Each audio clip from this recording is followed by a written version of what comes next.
promoting a healthy environment. It's the air we breathe. Clean, safe water. Responsible management of our natural resources. We protect and restore for a sustainable future. The environment matters. I think it's definitely really beautiful. The scenery is just amazing. I've never been to any place like this before. 40,000 first impressions of West Virginia and a showcase for what's possible when it comes to abandoned mine land reuse. How an old mine site became home to this year's Boy Scout National Jamboree. Plus, seeing West Virginia's water resources from a different perspective. We'll follow along as the DEP's dive team does some underwater exploration. Hello everyone and welcome to Environment Matters. I'm Kathy Costco with the West Virginia Department of Environmental Protection.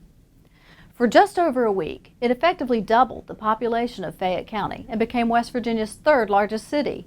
The 2013 Boy Scout National Jamboree at the Summit Bechtel Reserve in Fayette County was the culmination of more than 3 years of hard work to turn a former mine site into a state-of-the-art high-adventure center. The DEP's Tom Eloise has a closer look at this transformation. Selected from 80 possible sites in 28 different states, the new National Scouting Center on Garden Ground Mountain covers more than 10,000 acres. Coal was mined at the site both underground and from the surface up until the early 1970s when the site was abandoned before current environmental regulations were put into effect. Because of that, there were several environmental and safety concerns throughout the site, like high walls, exposed mine portals, coal refuse piles, and abandoned concrete structures. And that's where the DEP's Office of Abandoned Mine Land stepped in. The work took place in 2 phases, and when finished, more than 13 miles of high wall were backfilled, and more than 100 openings were addressed with either wet seals or back gates, and thousands of feet of channels, drains, and pipes were installed to direct and treat mine water. The project took more than 3 years and $13 million to complete before turning it over to the Scouts. But the results speak for themselves. This is a wonderful post-mining land use site, and for many, many years to come, the Scouts and West Virginia will benefit greatly from this property.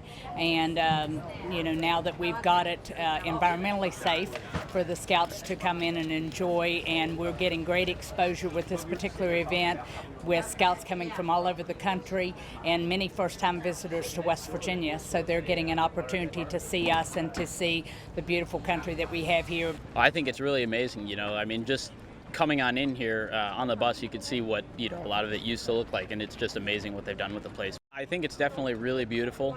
The scenery is just amazing. I've never been to any place like this before. The site was also designed with sustainability principles in mind. Renewable energy from solar and geothermal sources, building materials sourced locally, water conservation and reuse through passive filters, and an emphasis on recycling.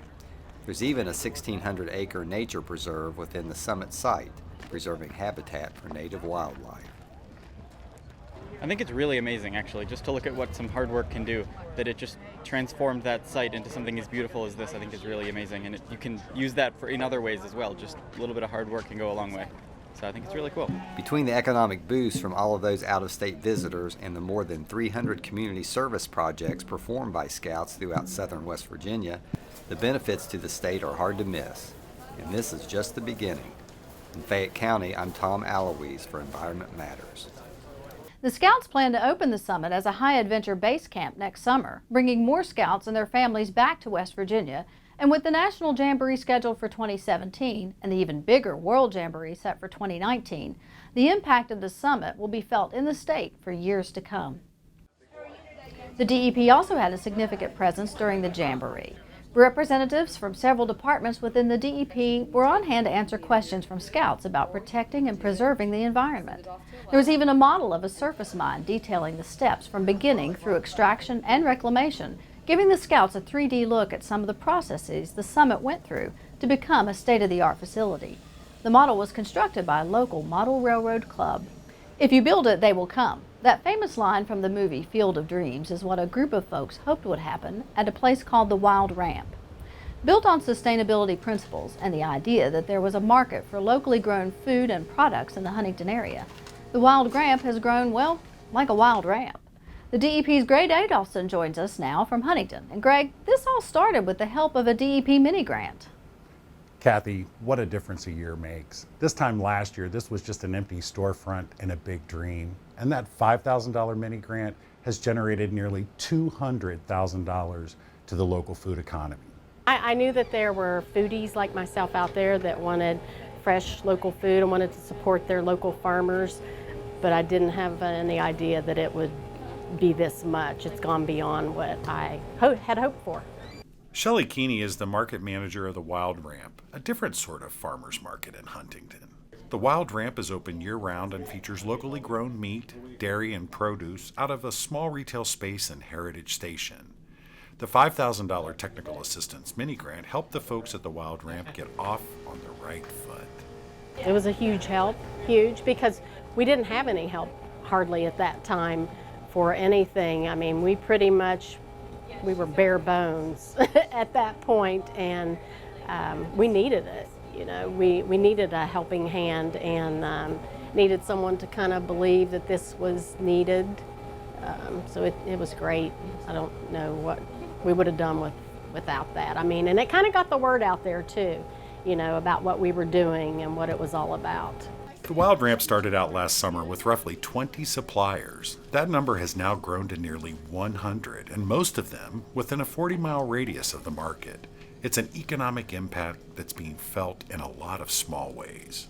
One of our meat producers was able to quit like a part-time waitressing job that she just had to hold down for some extra money and actually, you know, focus more on farming because she had this outlet. She already was a farmer's market participant. She already sold off the farm. You know, this little extra bit was what pushed her over the edge in being a more full-time farmer. And that's just one story. By providing a marketplace for their commodities and only charging a small amount of overhead, local food producers are able to put more land into crop production, buy new equipment, or pay down debt. It's a ripple effect, even being felt downtown. Last year, when we first started, the foot traffic was okay, but we even talked to a couple of the shop owners and they agree that it's increased 3 times the amount of foot traffic because food, you know, everyone needs food, so you're gonna shop. Our main purpose here is, you know, it's nice that we're promoting good food, but our main purpose here is to promote economic development and increase farm and agricultural business in our region. And that success has them looking toward the future. We've outgrown our space, of course, so we're looking for a bigger space. We would like to get in more with distribution and aggregation. So we would like a warehouse type, a loading dock. We would like to be more involved with the farm to school. For every dollar sold, 10 cents goes to the Wild Ramp.